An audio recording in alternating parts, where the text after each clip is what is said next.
Compounding से क्या समझते हो? कंपाउंडिंग की ताकत के बारे में क्या जानते हो? या फिर कंपाउंडिंग से बेखबरी हो?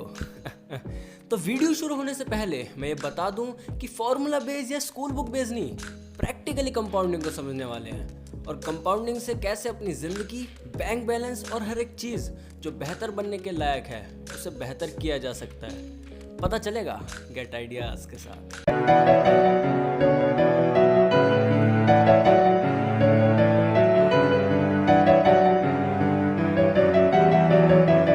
वीडियो में आगे बढ़ने से पहले ये बुक द कंपाउंड इफेक्ट का chapter first the compound effect in action है और बुक का चैप्टर सेकंड और बाकी के चैप्टर्स हम जल्दी रिलीज करेंगे। तो the compound effect in action chapter first. Compound का मतलब क्या है? देखो, डेफिनेशंस तो तुमको बहुत मिल जाएंगे गूगल पर, लेकिन एकदम आसान और सरल भाषा में कंपाउंड का मतलब एक बड़ा डिफरेंस तुम्हारी लाइफ में, तुम्हारी इनकम में और तुम्हारी ग्रोथ में through out the time. That's it. ठीक है, अब इसको कनेक्ट करते हुए चलते हैं और इसको समझते हैं और सीखते हैं कि कैसे इसको हम यूज़ कर सकते हैं। तो कंसिस्टेंसी, ये वर्ड बहुत सुना है और इसके कोट्स भी, जैसे कि कंसिस्टेंसी इज़ द की। लेकिन इसका मतलब क्या है और ये कंपाउंडिंग से कैसे रिलेटेड है? तो कंसिस्टेंसी मतलब कि जो हमारा काम है वो हमें करते रहना है, नो एक्सक्यूजेस। अब वो चाहे जिम जाना हो या रनिंग करनी हो या कोई नई स्किल सीखनी हो या रोज़ कोई बुक पढ़ना हो, लेकिन हमारा जो काम है वो रुकना नहीं चाहिए। देखो, इससे कोई फ़र्क नहीं पड़ता कि तुम कितने स्मार्ट हो या नहीं हो, तुम्हें हार्ड वर्क करते रहना पड़ेगा अपनी lack of experience, skills, abilities और इंटेलिजेंस के ऊपर। हाँ, कोई फ़र्क नहीं पड़ता कि तुम्हारा कॉम्पिटिटर कितना एडवांस है, कितना एक्सपीरियंस्ड है। You just need to work hard 4 to 5 times more. तुम उसको बीट कर सकते हो, बस तुमको और मेहनत करनी पड़ेगी, क्योंकि उस बंदे ने पहले ही अपने एक्सपीरियंस, स्किल, इंटेलिजेंस और एबिलिटीज़ के ऊपर काम कर लिया है। लेकिन तुमने तो कुछ किया नहीं है, तो तुमको अपने एक्सपीरियंस, स्किल, इन सब के ऊपर काम करना पड़ेगा। If you want to reach there, if you really want to reach there, जब ही तुमको इतना काम करना पड़ेगा। अगर नहीं तो फिर ये वीडियो बंद करो, नेटफ्लिक्स एंड चिल करो, बहुत चीज़ें हैं, मौज करो। लेकिन if you want to reach there, if you want to live your dreams, you need to work harder and harder. और ये नेटफ्लिक्स और चिल ये बेकार नहीं है, सब अपनी अपनी जगह ठीक है, बट जो तुम्हारी वो जो कंसिस्टेंसी है वो मेंटेन होनी चाहिए, वो रहनी चाहिए, वो कंसिस्टेंसी नहीं टूटनी चाहिए। बहुत मोटिवेशन हो गया, लेकिन ये बुक मोटिवेट करती है और इंस्पायरिंग भी है। तो अब चलो मैजिक देखते हैं कंपाउंडिंग का, थोड़ा कंपाउंडिंग को देखते हैं कि कंपाउंडिंग होती क्या है। तो इतनी मोटिवेशन के बाद लेट्स अज्यूम आपके पास एक चॉइस है, 30 लाख रुपीज़ चूज़ करने की या फिर नेक्स्ट 31 डेज तक हर रोज़ 1 पैसे से डबल होते हुए उस मनी को चूज़ करने की। जैसे कि आज डे 1 पर 1 पैसे, डे 2 पर 2 पैसे, डे 3 पर 4 पैसे और ऐसे करते करते आगे तक। लेकिन याद रखना, ये रुपीज़ में नहीं, ये पैसों से स्टार्टिंग हो रही है और ये 31 दिन तक के लिए है। सिर्फ 31 दिन तक तुम ये चूज़ करो या 30 लाख रुपये चूज़ करो। अब बुक में जो एग्जांपल है वो ऑब्वियसली डॉलर्स में है और उसको समझने के लिए, उससे कनेक्ट करने के लिए मैंने रुपीज़ का डॉलर नहीं, मैंने डॉलर्स को रुपीज़ में कन्वर्ट कर दिया। भाई 12 टॉप पे होना चाहिए। हाँ, तो तुमने क्या चूज़ किया, डे 1 पर 30 लाख रुपए या फिर 31 दिन तक रुक कर एक एक पैसे को डबल होते उस अमाउंट को चूज़ किया। अब आई अज्यूम कि बहुत लोगों ने 30 लाख रुपए चूज़ कर लिए होंगे, और अगर ऐसा है तो चलो थोड़ा कंपाउंडिंग और उसकी कैलकुलेशंस को देखते हैं। देखो, 30 लाख रुपए चूज़ करना नॉर्मल लग सकता है क्योंकि अभी कंपाउंडिंग की समझ नहीं है।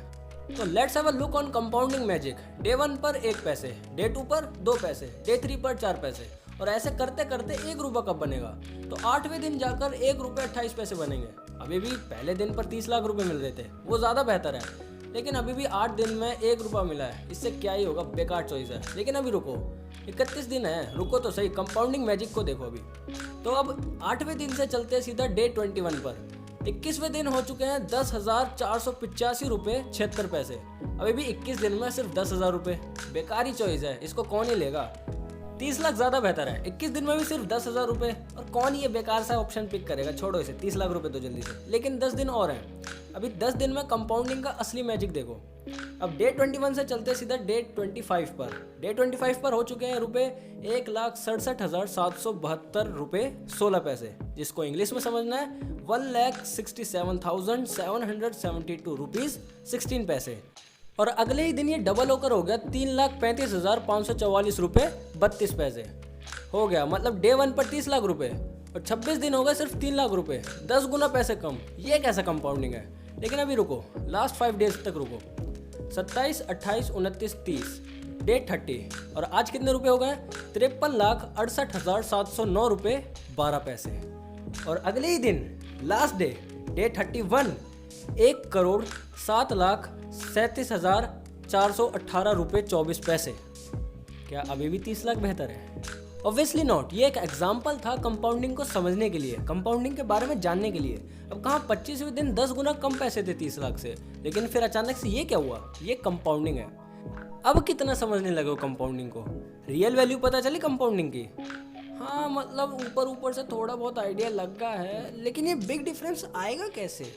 अरे अभी भी थोड़ा बहुत ही आइडिया लगा। चलो थोड़ा और बताता हूँ।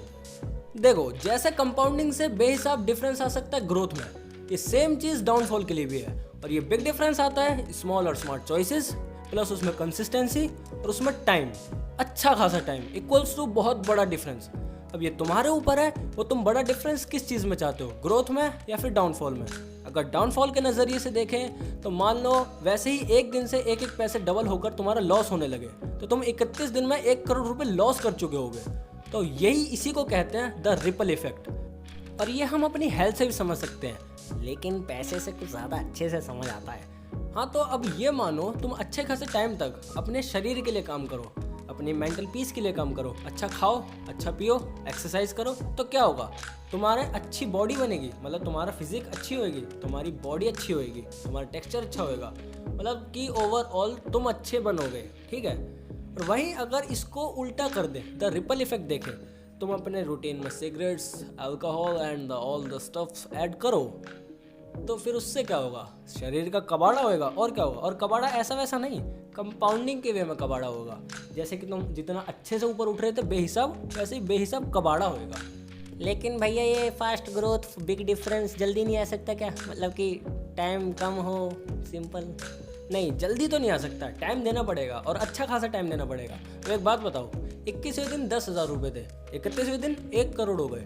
1,000 ज़्यादा गुना फर्क आया कंसिस्टेंसी की वजह से और टाइम की वजह से और पेशेंस की वजह से। और यहीं बस मार खा जाते हैं। सब कुछ जल्दी चाहिए, तुरंत चाहिए। और इसको कहते हैं माइक्रोवेव मेंटेलिटी। जैसे कि अभी समोसा रखा, 3 मिनट में गर्म होगा और खाएंगे, मौज करेंगे। ऐसा नहीं होता ना, तुमको पेशेंस दिखाने पड़ेंगे, तुमको टाइम देना पड़ेगा और कंसिस्टेंट रहना पड़ेगा।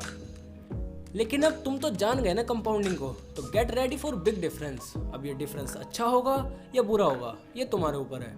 लेकिन सिर्फ इतना ही नहीं, ये तो सिर्फ कंपाउंडिंग की झलक ही थी। और इसको कैसे अपनी लाइफ में लाना है, कैसे यूज़ करना है, रुको, बाकी के पार्ट्स आने दो, पता चलेगा गेट आइडियाज़ के साथ।